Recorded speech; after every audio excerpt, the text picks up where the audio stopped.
갈라디아서 3장 1절부터 7절에 있는 하나님의 말씀을 제가 봉독해 올리겠습니다. 어리석도다 갈라디아 사람들아, 예수 그리스도께서 십자가에 못 박히신 것이 너희 눈앞에 밝히 보이거늘 누가 너희를 꾀드냐? 내가 너희에게 다만 이것을 알려 하노니 너희가 성령을 받은 것이 율법의 행위로냐 혹은 듣고 믿음으로냐? 너희가 이같이 어리석으냐? 성령으로 시작하였다가 이제는 육체로 마치겠느냐? 너희가 이같이 많은 괴로움을 헛되이 받았느냐? 과연 헛됐냐? 너희에게 성령을 주시고 너희 가운데서 능력을 행하시는 이의 일이 율법의 행위로 있었냐 혹은 듣고 믿음에 있었냐? 아브라함이 하나님을 믿음에 그것을 그에게 의로 정하셨다 함과 같으니라.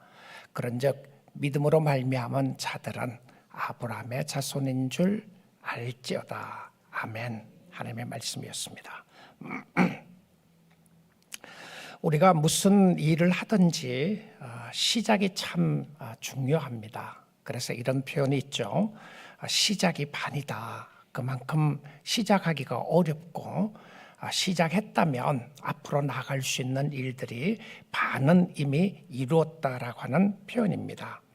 그런데 성경은 시작이 반이다 이런 표현의 말씀이 없습니다.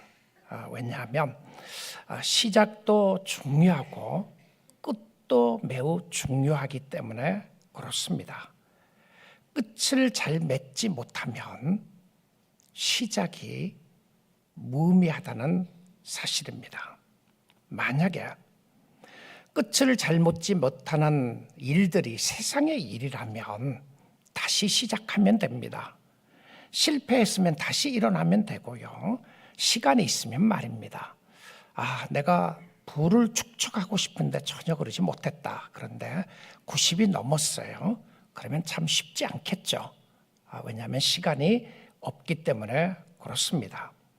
우리가 이 땅에 살아나가는 동안에 시간이 있음으로 인해서 해결할 수 있는 것이 있는가 하면 아무리 시간이 있어도 해결할 수 없는 것들이 있습니다. 그래서 시작을 하셔야 또 끝을 잘 낼 수 있다는 사실입니다. 믿음 안에서 성령으로 시작을 잘해야 성령으로 잘 갈 수가 있습니다. 끝까지 잘 가는 것이 믿음의 여정입니다. 여러분, 만약에 샌프란시스코로 운전해서 간다고 생각해 보십시오. 여기서 샌프란시스코로 가기 위해서 5번을 타고 갑니다. 그래서 너무 익사이링하게 생각을 하고 5번을 탔다는 생각에 익사이링해서 계속 올라갔습니다. 샌프란시스코 나오지 않습니다. 샌프란시스코 5번을 탄 거는 너무 잘한 것인데 101번으로 갈아타시든지 아니면 152번으로 갈아타야 샌프란시스코로 갈 수가 있습니다. 이 말은 우리가 영적 신앙생활도 뒤를 돌아보고 앞을 바라보면서 우리가 잘 가고 있는지를 확인해 보아야 합니다. 사도 바울은 갈라디아 교회 성도들에게 이렇게 이야기를 하는 거죠. 갈라디아 성도들이요, 여러분의 신앙생활을 성령으로 시작했다가 육체로 마치겠느냐라고 묻습니다. 그렇다면 너무나도 어리석은 것이다, foolish한 것이다, 이렇게 이야기를 해요. 믿음의 삶이 시작된 것도 너무 중요하지만 잘 마치는 것은 더욱더 중요합니다. 우리 사랑하는 뉴라이프 성격교회 성도 여러분이요, 여러분의 신앙생활을 성령으로 시작했다가 육체로 마치겠습니까? 이 질문입니다. 신앙생활을 잘 시작해서 잘 마쳐야 하는데 그 비결이 무엇인지, 또 마치지 못하게 하는 일들이 무엇이 있는지 오늘 본문 말씀을 중심으로 해서 성령으로 시작해서 성령으로 끝내기 위해서 어떻게 살아야 하는지 신앙생활을 말씀 중심으로 확인해 보도록 하겠습니다. 자, 오늘 이 갈라디아서 편지를 받는 첫 번째 대상은 갈라디아 교회 성도들입니다. 사도 바울이 갈라디아 교회 성도들에게 편지를 쓰면서 그들만이 아니라 오늘 예수를 믿고 있는 모든 사람에게 주시는 하나님의 말씀임을 우리가 믿고 있습니다. 근데 3장에 이렇게 시작을 해요. 3장 1절입니다. 어리석도다 갈라디아 사람들아, 예수 그리스도께서 십자가에 못 박히신 것이 너희는 눈앞에 밝히 보이거늘 누가 너희를 꾀더냐. 자, 먼저 시작이 어리석도다 갈라디아 사람들아.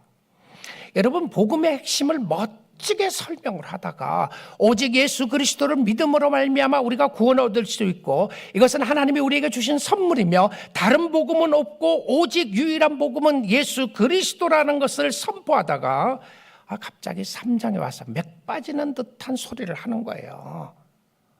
타에 바람이 다 빠지는 것처럼 어리석도다. 이게 또 무슨 말이에요? 왜 어리석다고 그런 표현을 씁니까?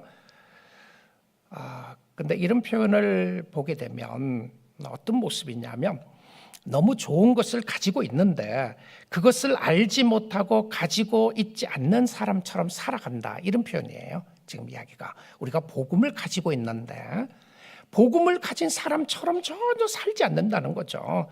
자기 아버지가 빌리니어인데 밀리언네어도 아니고 빌리언네어인데 남들에게 구걸 하면서 사는 거예요. 째째하게 사는 거예요. 자, 아버지가 빌리언네어인데 말입니다.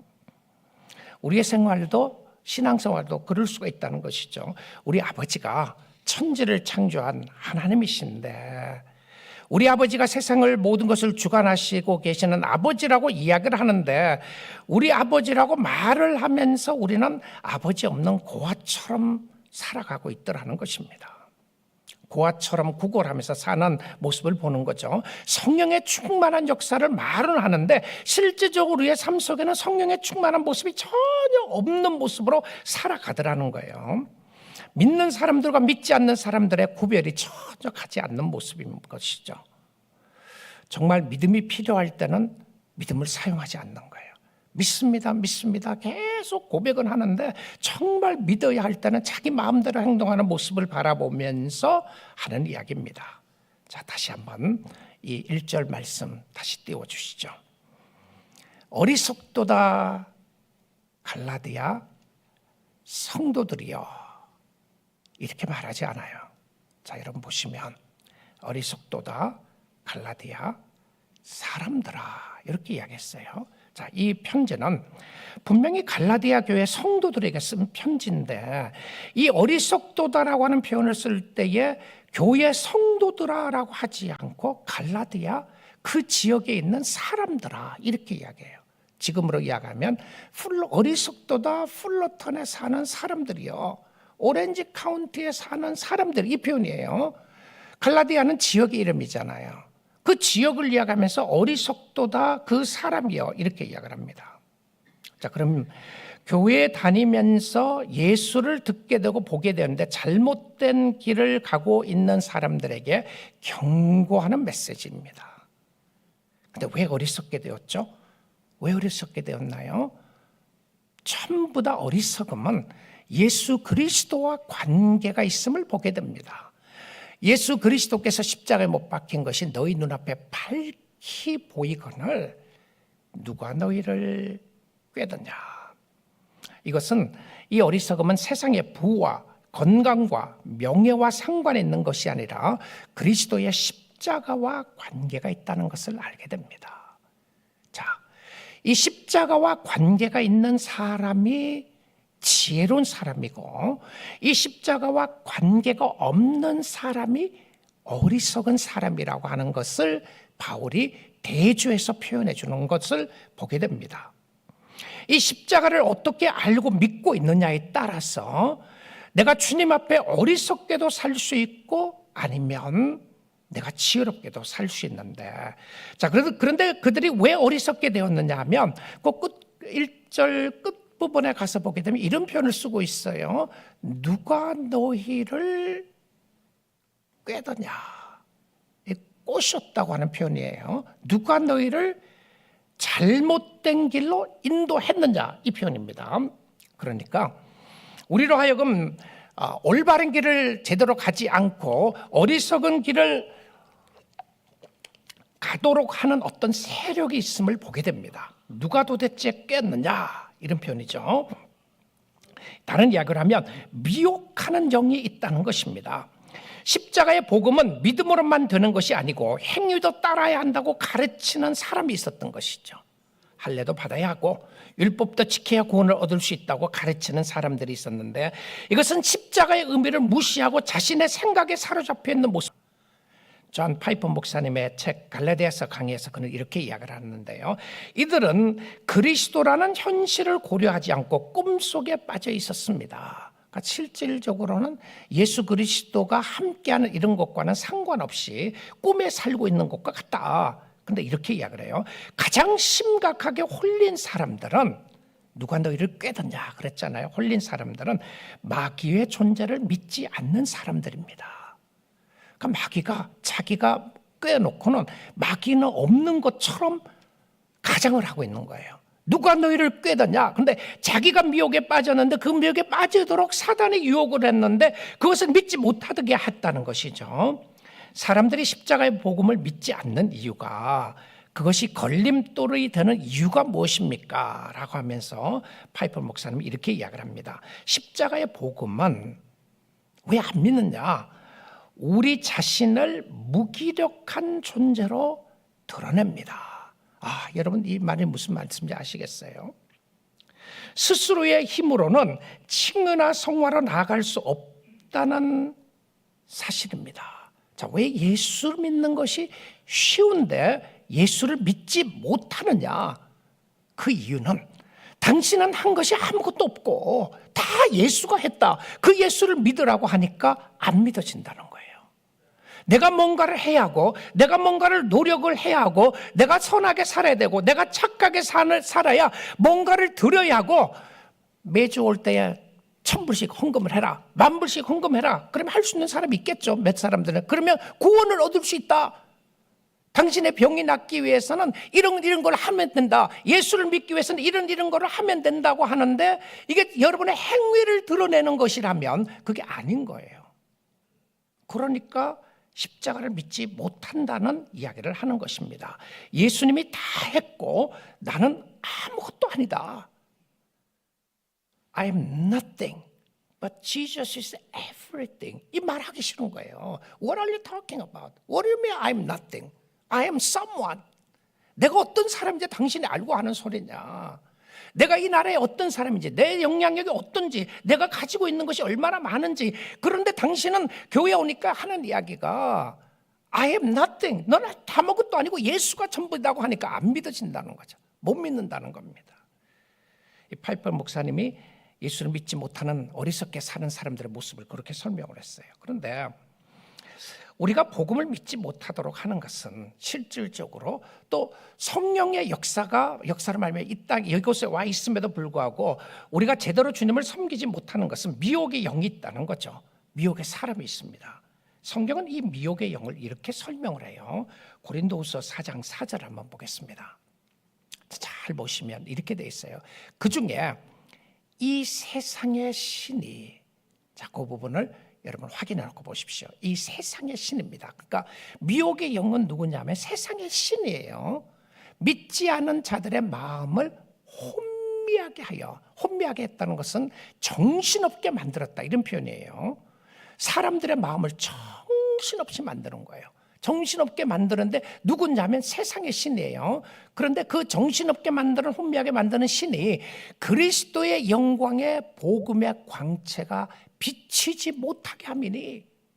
자, 예수 그리스도의 말씀이 선포됨에도 불구하고 어떤 사람은 아멘으로 화답하고 주님 앞에 나가는가 하면 어떤 사람은 마음이 굳어 있는 거예요. 정신없이 있는 것입니다. 여러분, 오늘 이 시간에 예배 드리면서도 전심으로 주님 앞에 향하고 있는 사람이 있는가 하면 생각이 딴 데가 있는 사람이 있을 수도 있어요. 너무너무 정신없게 만드는 모습이에요.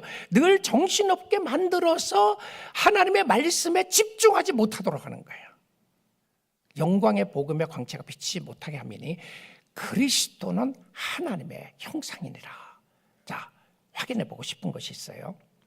도대체 세상의 신이 누구를 이야기하는 것인가, 무엇을 이야기하는 것인가, 이걸 확인해 봐야 되겠죠. 여러분, 신이라고 하는 것은 무엇을 말하냐면 섬김의 대상입니다. 내가 섬기는 대상이에요. 그게 신이에요. 예수님이 이렇게 말씀하셨습니다. 예수님이 이야기를 하면서 하나님과 재물을 겸하여 섬기지 못한다, 이렇게 말씀하셨어요. 그러면 여러분, 제일 먼저 예수님이 하신 말씀을 확인해 보면 세상의 신은 누구냐면 물질입니다. 재물이에요.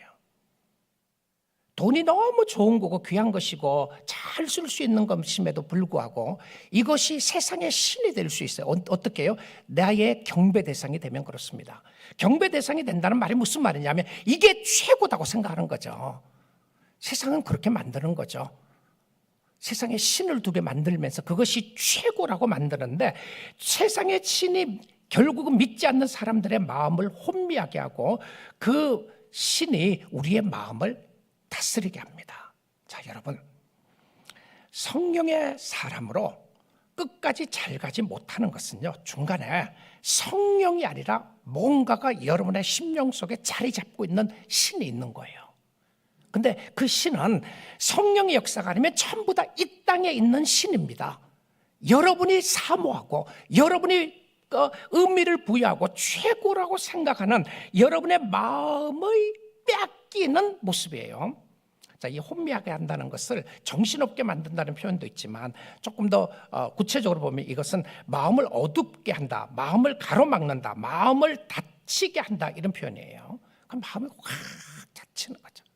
주의 말씀에 대해서 마음이 닫히게 되고 복음에 대해서 마음이 닫히게 되는데, 결국은 눈이 가려진 것뿐만이 아니라 복음의 역사에서 마음이 닫혀진 것을 이야기를 합니다.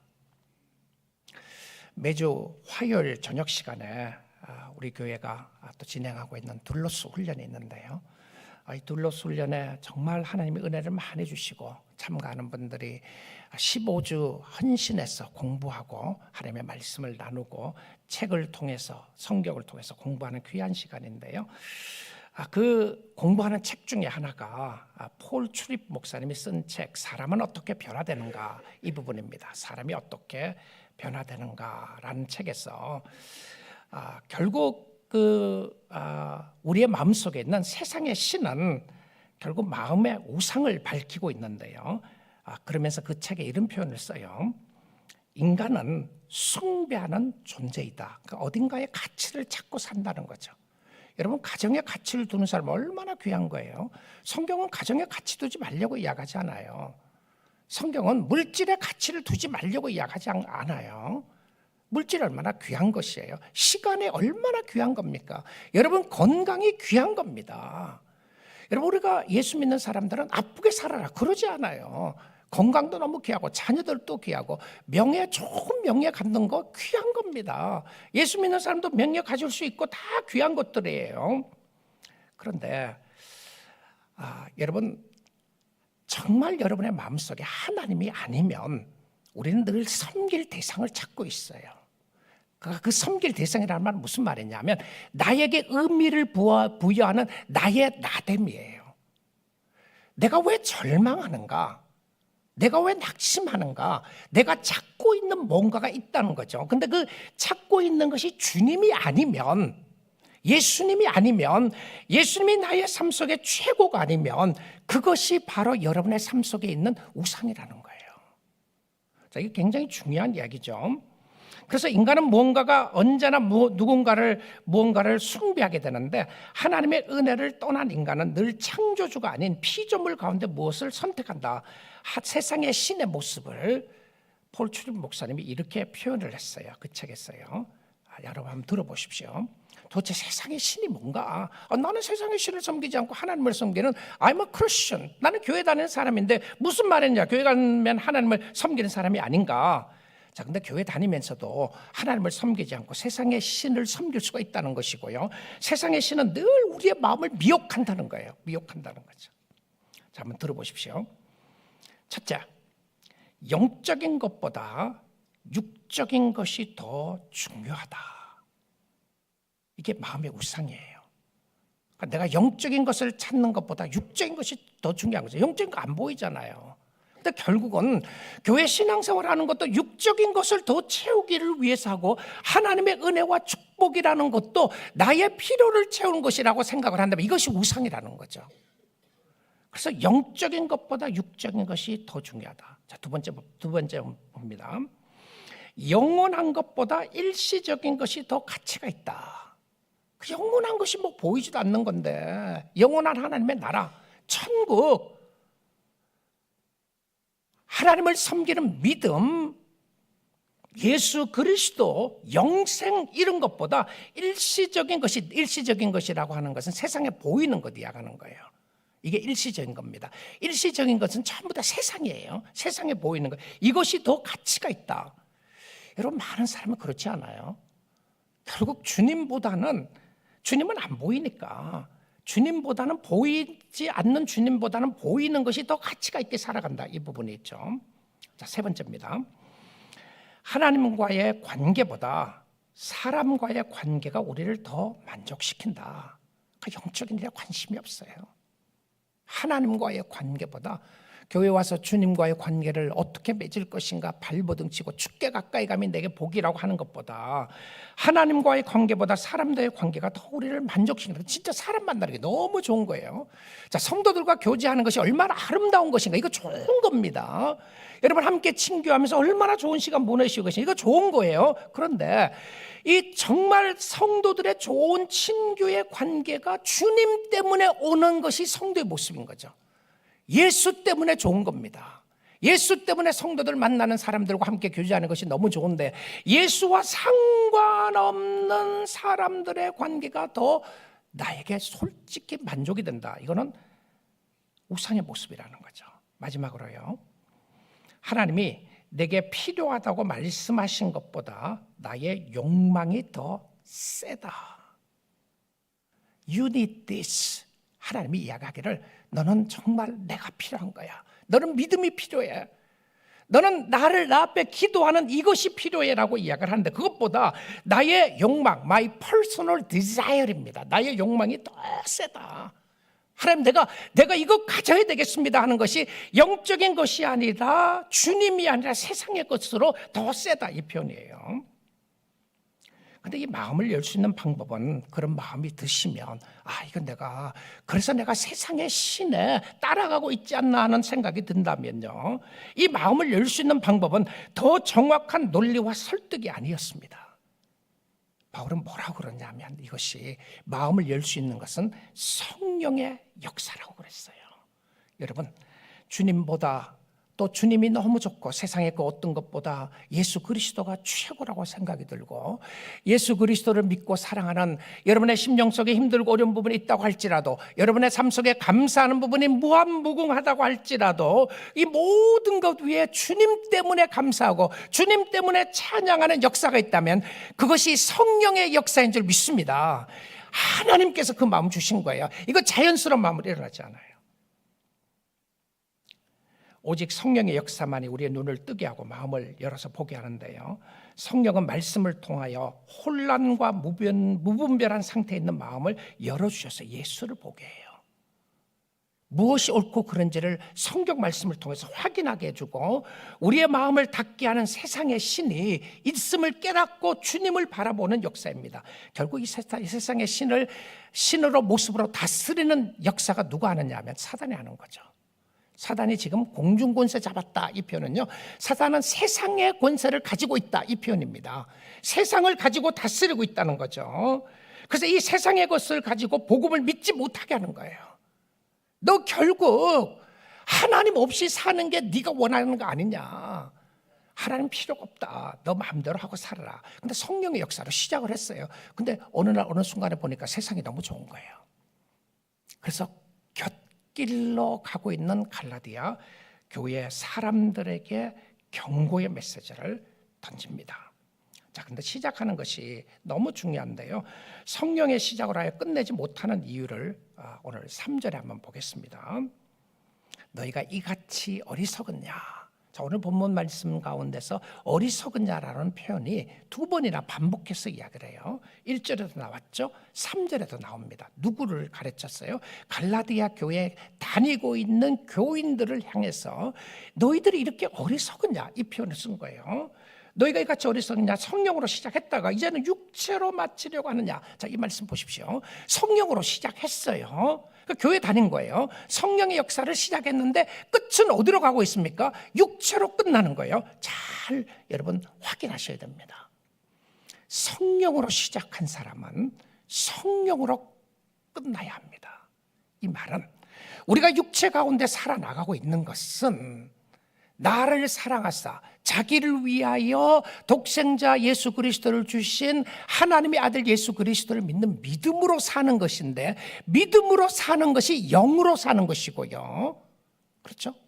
육체로 사는 것은 예수와 상관없이 사는 것을 말합니다. 다른 이야기를 하면 성령과 상관없이 사는 삶이 육체로 마치는 삶이라고 이야기를 하는 거예요. 이게 여기 우리 한국 성경에는 질문이라고 하는 퀘스천 마크가 하나도 없는데요. 이게 전부 다 퀘스천 마크로 나와요. 그래 육체로 마치겠느냐? 그래서는 안 된다고 하는 표현을 하는 거죠. 그런데 바울은 질문을 던지고 그 질문을 생각하게 하고요. 그리고 생각하게 해서 우리로 하여금 그것이 무엇이 중요한지를 가르치기를 원하는 메시지가 들어 있습니다. 갈라디아서의 중요한 주제 중 하나가 바로 이 부분인데요. 육체와 영입니다. 영과 육신에 관한 부분인데, 성령의 인도하심을 따라 사는 삶과 육체가 원하는 삶과의 차이를 말합니다. 자, 여러분 이런 거예요. 내 마음대로 하고 싶다. 내 마음대로. 아니, 내 마음대로 하는 게 뭐가 잘못됐는가? 내 마음대로 하고 싶다고 하는 것이 여러분의 desire, 욕망, 욕구예요. 여러분의 세상적인 욕구로 산다면 이 표현은 성도에게 합당하지 않는 표현입니다. 성도에게 합당하지 않는 표현이에요. 성도에게 합당한 표현은 내 마음대로 사는 것이 아니라 주님 뜻대로 산다고 하는 표현을 하는 사람이에요. 우리가 육체로 마친다는 의미는 자기 자신을 위하여 결국은 그 표현의 바람 라인의 모습은 무엇이었냐면 나를 위하여 산다고 하는 표현이에요. 육체적으로 산다. 나를 위하여 산다는 것인데, 모든 일의 끝이 자기 자신이라는 말이고요. 이것은 자신의 의를 드러내기 위해 사는 삶이고, 자신을 자랑하는 삶이고, 모든 성공과 실패, 소망과 절망도 자기 자신을 위하여 하게 되는 것을 이야기하는데, 이렇게 살면 얼마나 어리석으냐 이거예요. 너희들이 성령으로 시작을 했다가 너 자신을만 위해서 산다면 성령이 도대체 어디 갔느냐, 얼마나 어리석느냐, 이 말을 하는 것입니다. 어리석게 살아서는 안 된다 호소하는 거예요. 자, 우리 사랑하는 성도 여러분, 저와 여러분을 자신을 돌아보아야 됩니다. 우리의 생각은요, 하루에도 수십 번, 수백 번, 수천 번 왔다 갔다 합니다.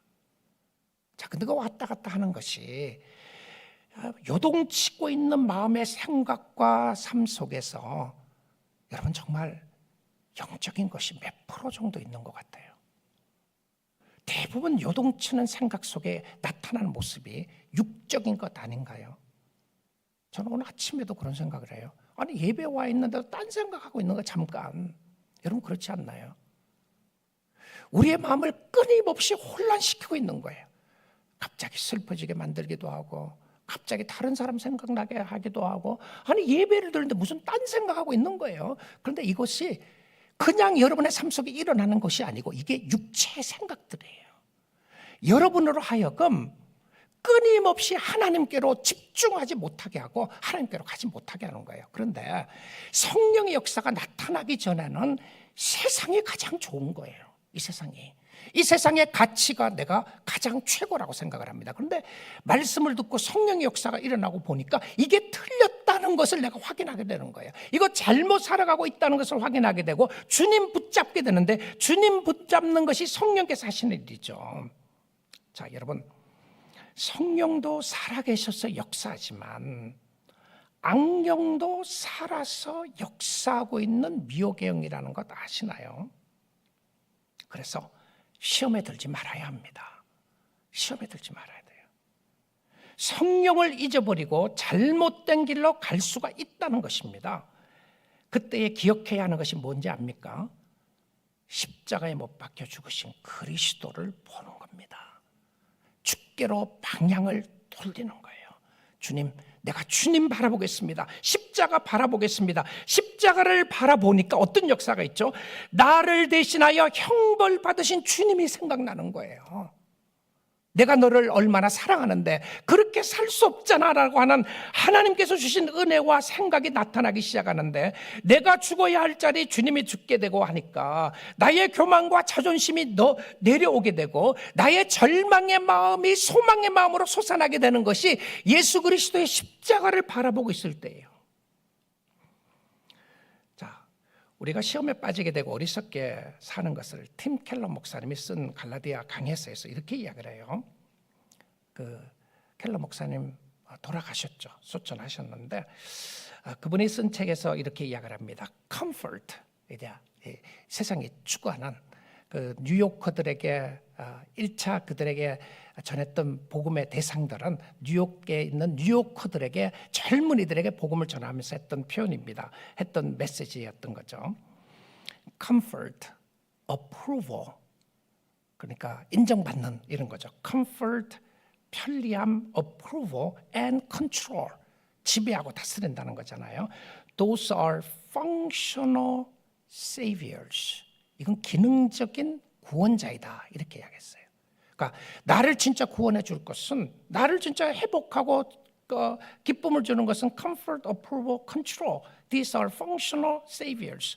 편안한 삶, 인정받고 싶은 마음, 그리고 주관하는 자세, 이런 것들은 우리의 삶의 기능적인 구세주이다. 우상이라는 말입니다. 이게요. When they are blocked, we get bitter. 그래서 이 젊은 뉴요커들에게 챌린지하기 시작한 거죠. Why are you so bitter? 당신의 라이프에서 왜 이렇게 힘들고 어렵게 사느냐? 왜 억울하다고 생각하느냐? 왜 쓴뿌리가 있다고 생각하느냐? 이 이야기를 하는 거죠. 그러면서 이야기를 합니다. 그게 이런 것들이 안 이루어졌을 때, 블락됐다고 하는 것은 내가 소유하지 못했을 때 표현인 거죠. 그러면서 이 표현을 써요. The answer is not simply trying harder to directly control anger. 그러니까 anger이라고 하는 bitterness라고 하는 것을 내가 해결하기 위해서 더 열심히 하는 게 아니다, 이거야. 더 열심히 하는 것이 아니다. 그러니까 해결책은 더 열심히 노력해서 분노의 마음을 다룰 수 있는 것이 아니다. 분노의 뿌리를 해결할 수 있는 길은 나의 의가 가득하고 그리스도의 구속의 사역을 인하여 기뻐하지 못하는 마음을 회개하는 것이다. 그러니까 예수 보게 하고 이것이 죄라는 것을 보게 하고 주님을 바라보도록 하는 메시지였습니다. 파워풀한 거죠. 그렇죠? 내 인생이 왜 이런가? 누구 때문이다. 내가 나이가 들었기 때문이다. 내가 젊었기 때문에 그렇다. 내가 돈이 없기 때문에 그렇다. 여러 가지 이런 이야기들 생각하는데, 그래서 내가 열심히 더 하겠다. 그래서 한탄하며 살아간다. 그래서 이 사람이 아니면 더 행복할 것 같다. 이런 생각들이 자꾸 들게 만드는 거죠. 근데 이것을 해결할 수 있는 것은 실질적으로 그 사람을 바꾸고 그 사람을 새롭게 할 수 있음으로 바뀌어지는 것이 아니라 결국은 내 마음속에 그리스도로 인하여 채워지지 못하는, 만족하지 못하는 그 마음의 뿌리 때문에 그런 것이다, 이렇게 이야기를 하는 거죠. 성령의 역사는 우리가 이렇게 오는 것을 알고 있습니다. 그래서 말씀은 이렇게 이야기를 해요. 2절 말씀입니다. 내가 너희에게서 다만 이것을 알려 하노니 너희가 성령을 받은 것이, 성령의 역사 이렇게 오는 겁니다. 율법의 행위로냐 혹은 듣고 믿음으로냐. 이것도 질문을 던지는데 사실 답은 굉장히 클리어하게 있습니다. 율법의 행위 때문에 성령이 받은 게 아니라는 거죠. 열심히 기도하고 열심히 전도하고 중요한데요, 그것 때문에 오는 것이 아니라, 그러니까 내가 뭔가를 법을 지키기 때문에 오는 것이 아니라 하나님의 말씀을 들었고 믿음으로 말미암아 성령의 역사가 오게 됐다, 이거죠. 그러니까 뒤가 답인 겁니다. 성령을 받은 것은 내가 말씀을 듣고 믿음으로써 받게 되었다라고 하는 이야기입니다. 자, 그런데 이 성령의 역사가 말씀을 듣고 믿음으로 오게 되는데, 그가 행위 이전에, 선행을 이전에, 여러분 착한 일 하기 전에, 여러분이 교회에 와서 어떤 봉사하기 이전에 무엇이 먼저냐면 믿음의 역사로 성령이 먼저 왔어요. 그러니까 내가 열심히 교회 봉사를 했기 때문에 성령이 나에게 임한 게 아니고요. 믿음의 역사가 먼저 임했기 때문에 그 믿음의 역사로 성령께서 임한 것을 알고 열심히 주님을 섬기는 겁니다. 이 부분이에요. 성령의 역사는 믿음을 통하여 오게 되는데 믿음도 선물이지만 성령도 선물입니다. 자, 그럼 성령 생각하면 누구 생각나요? 무슨 생각납니까? 성령님 그러면요. 갑자기 내 마음속에 성령이 있는가 없는가? 성령은 들어왔다가 나가느냐, 한 번 들어오면 안 나가느냐, 자꾸 나가느냐, 성령 역사가 무엇을 이야기하는 것인가? 성령은 Holy Spirit이라고 되어 있죠. 거룩한 영이라고 하는 표현입니다. 악령은 Evil Spirit이라고 이렇게 되어 있어요. 악한 영입니다. 이 악한 영은 미혹한 영이라고 나와 있고요. 성령의 영은 좋은 영으로 나와 있어요. 근데 도대체 성령의 영이 어떤 영이죠? 선물로 받는 성령의 영이 누구입니까? 갈라디아서 4장 6절 보겠습니다.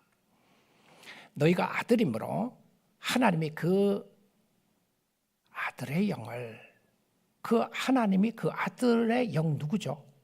예수의 영입니다. 자, 여러분, 성령은 예수님의 영입니다.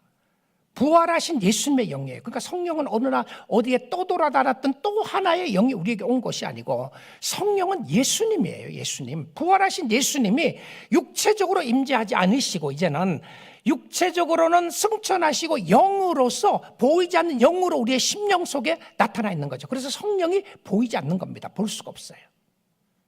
우리의 육신의 눈으로 볼 수가 없는데 왜 볼 수 없냐면 영이기 때문에 안 보이는 거예요. 악령 보이나요? 악령 보이나요? 꿈에서 본 적이 있다고요? 꿈에서 보니까 무섭던가요?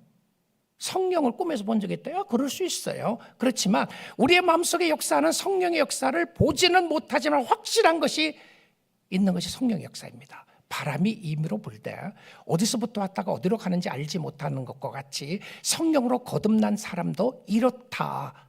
무슨 말이죠? 바람의 현상이 있는 거예요. 바람이 불고 있다. 어떻게 알 수 있죠? 나뭇가지가 흔들리는 것을 봅니다. 내가 바람을 느끼는 거예요. 자, 성령 받은 사람은, 성령의 역사가 있는 사람은 바람이 부는 것처럼 그 마음속에 성령의 역사가 확실하게 있다는 것을 깨닫는 사람이에요. 근데 그 성령의 역사가 있는 사람이 누구라고요? 예수의 영이 있는 사람이에요. 예수 믿는 사람이었습니다. 자, 이 예수님의 영이신 성령님께서 우리에게 거하시면 어떤 역사가 일어나느냐면 능력이 있게 되는데요. 3장 5절입니다. 오늘 본문 5절 보겠습니다. 너희 안에서 성령을 주시고 너희 가운데서 능력을 행하시는 이의 일이 율법의 행위로서냐 혹은 듣고 믿음에서냐 또 물어봐요. 같은 질문이죠. 율법으로서 왔냐? 이 표현은 네가 행동으로 통해서 행위로 왔느냐 아니면 믿음에서 왔느냐 이 표현을 하는 것입니다. 자, 너희 가운데서 능력을 행하신 이 성령의 능력은 육체의 소욕을 제거할 수 있는 힘이 있습니다. 자, 능력 보이나요? 능력이 보이나요? 현상이 보이는 거죠. 능력의 현상이에요. 힘 있는 사람의 현상이 보이는 겁니다. 마찬가지로 성령의 능력을 가지고 있는 사람은 육체의 소욕을 없앨 수 있는 능력이 있어요. 자, 그 말은 여러분이 예수 안에서 올바른 신앙생활을 잘하기 위해서는 성령의 능력을 의지해야 악령의 역사를 이길 수가 있습니다. 세상을 이길 수 있는 유일한 방법은 성령의 역사를 의지하고 믿음으로 나아가는 거예요. 믿음으로 살지 않고서는 성령의 역사로 말미암지 않고서는 악령의 역사에 세상의 역사를 이길 방법이 없어요. 자, 근데 이 성령의 능력이 육체의 소욕을 제거하는 더 큰 힘이에요. 악령의 역사보다 더 큰 세력의 역사가 성령의 역사인데 복음을 듣고 율법을 지키면 잘 살 수 있는 것으로 생각하는 것이 잘못인데요. 성령의 역사와 인도하심으로 율법을 지켜야 합니다. 인정받기 위해 지키는 것이 아니라 인정해 주셨기 때문에 지켜야 되는 거죠. 하나님을 사랑을 받으려고 지키는 것이 아니라 사랑받았기 때문에 더 사랑받고 싶은 거예요. 그래서 하나님의 뜻대로 사는 겁니다. 믿음을 가지기 위해서 지키는 것이 아니라 믿음을 주셨기 때문에 믿음을 지켜야 하는 겁니다. 성령으로 행하면 무엇이 나는 것이죠? 감사가 있어요. 힘들지 않다는 것이 아니에요. 내가 주님 때문에 왜 이렇게 감사한지 모르겠다. 이게 성령의 역사입니다. 어렵고 힘든 일이 있음에도 불구하고 감사가 있고 은혜에 대한 감사가 있게 되고 성령의 인도하심을 따라 감사와 찬양의 마음이 나타나게 되는 것은 하나님의 능력의 역사였습니다. 내 뜻대로 살아가는 능력이 아니에요. 주의 뜻대로 살아가는 능력이 있게 되는데, 그러기에 오늘 또 성령의 능력을 의지하고 믿음으로 살아갈 수 있게 됩니다. 자, 결론을 보겠습니다. 성령으로 의지하여 성령으로 잘 마치기 위하여 제가 여러분에게 네 가지 말씀을 드리겠습니다. 네 가지 요약해서 말씀을 드리겠는데요. 자, 오늘 말씀을 들으시면서 성령으로 시작하여 성령으로 마치기 위해서 내가 어떻게 살아야 하는가. 첫째입니다. 성령 안에서 시작했는지 확인하는 거예요. 너무 간단하죠. 내가 성령 안에서, 그러니까 성령께서 내가 예수를 믿는 사람이냐, 좀 쉽게 이야기하면 그렇습니다. 내가 진심으로 예수를 믿는 사람인가를 확인하는 거죠. 성령 안에서 시작하지 않으면 절대 성령 안에서 끝내지 못합니다. 성령 안에 있어야 성령 안에서 끝나게 돼요. 성령 안에서 시작했다는 말은 다른 이야기로 하면 거듭남인데요. 내가 성령의 역사로 새로운 사람이 되었다. born again이라고 하는 사람입니다. 그러니까 어디서부터 born again 된 거죠? 육체의 모습에서 죄로부터 다시 태어난 것이 born again입니다. 그러니까 성령은 죄로 말미암아 살아나가고 있었던 내가, 죄로 죽어 있었던 나를 살려주신 것이 성령의 역사인데요. 이거 반드시 시작해야 끝을 맺을 수가 있어요. 시작이 있어야 끝을 낼 수 있습니다. 자, 두 번째입니다. 두 번째, 여러분 이 땅에 살아가면서 미혹의 영이 있음을 알고 세상에 영이 있음을 알고 세상을 주관하는 미혹의 영이 있음을 알고 늘 깨어 있어야 합니다. 여러분 예수 믿고 난 이후에 그냥 가만두지 않아요. 왜 예수 믿는 나에게 갈등이 있느냐고요? 예수 믿는 나에게 왜 힘듦이 있고 어려움도 계속 있느냐고요? 성경은 여기에 대해서 답을 이렇게 합니다. 갈라디아서 5장 17절입니다. 육체의 소욕은 the desire입니다. desire. 내가 육체에 하고 싶은 것은, 육체에 하고 싶다는 것은 결국 나 자신입니다. 나라고 하는 거예요. 그러니까 자아, 예수 믿기 전에 납니다. 지금 내가 내 마음대로 하고 싶은 나예요. 육체의 소욕은 성령을 거스립니다. 그러니까 갈등이 있게 되는 거죠. 내가 주의 뜻대로 살고 싶은데 잘 안 된다. 이게 갈등이 있는 거예요.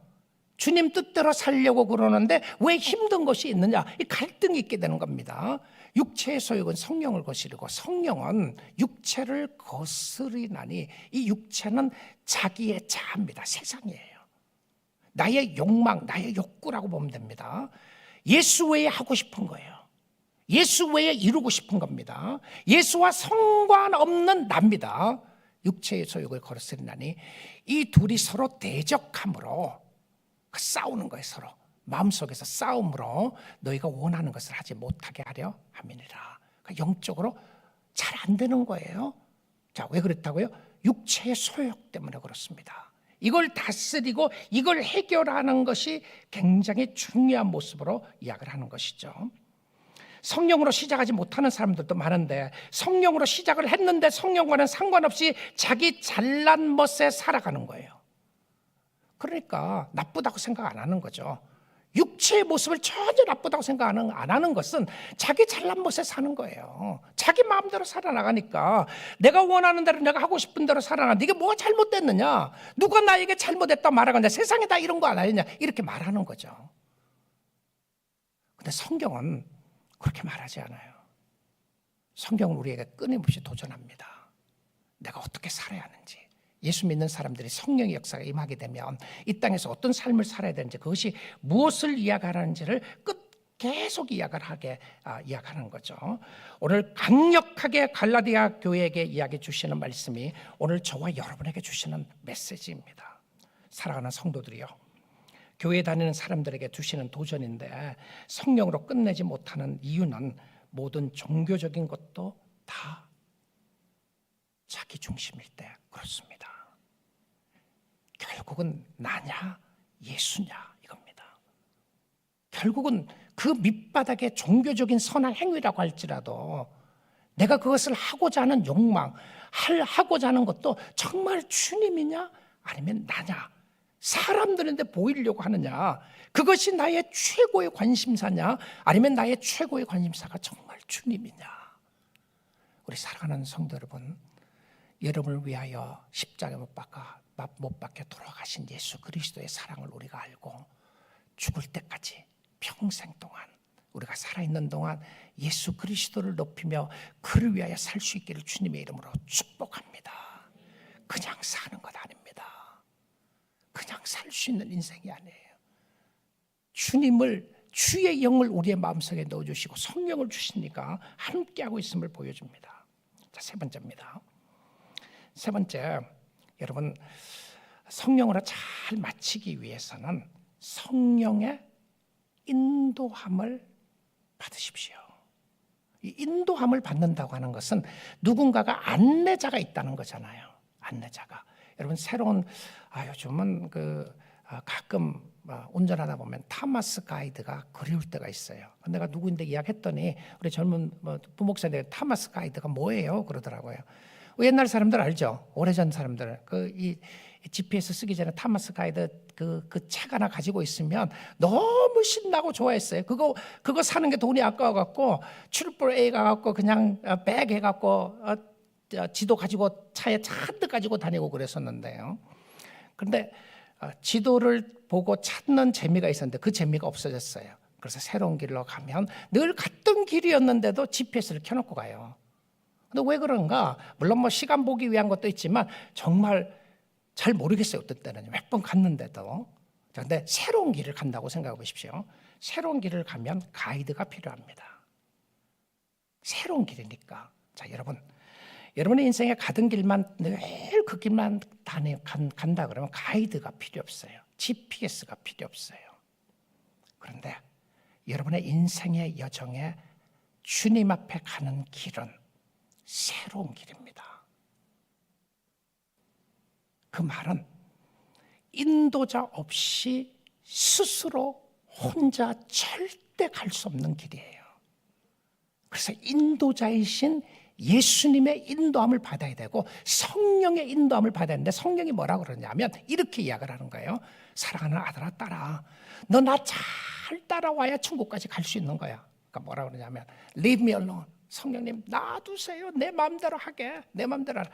자꾸 내 마음대로 하겠다고 그러는 거예요. 그래서 성령이 뭐라고 그러냐면 그래 너 마음대로 해. 그럼 너 마음대로 해. 네가 하고 싶은 대로 다 해라. 그래서 좋아서 하는데 길을 잃어버린 거예요.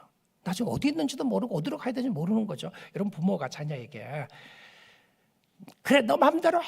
그랬을 때에 마음대로 하라는 거예요. 하지 말라는 거예요. 부모가 당신이 내 마음대로 하라고 그랬으니까 내 마음대로 살았지. 그런 자녀 없어요. 그렇죠?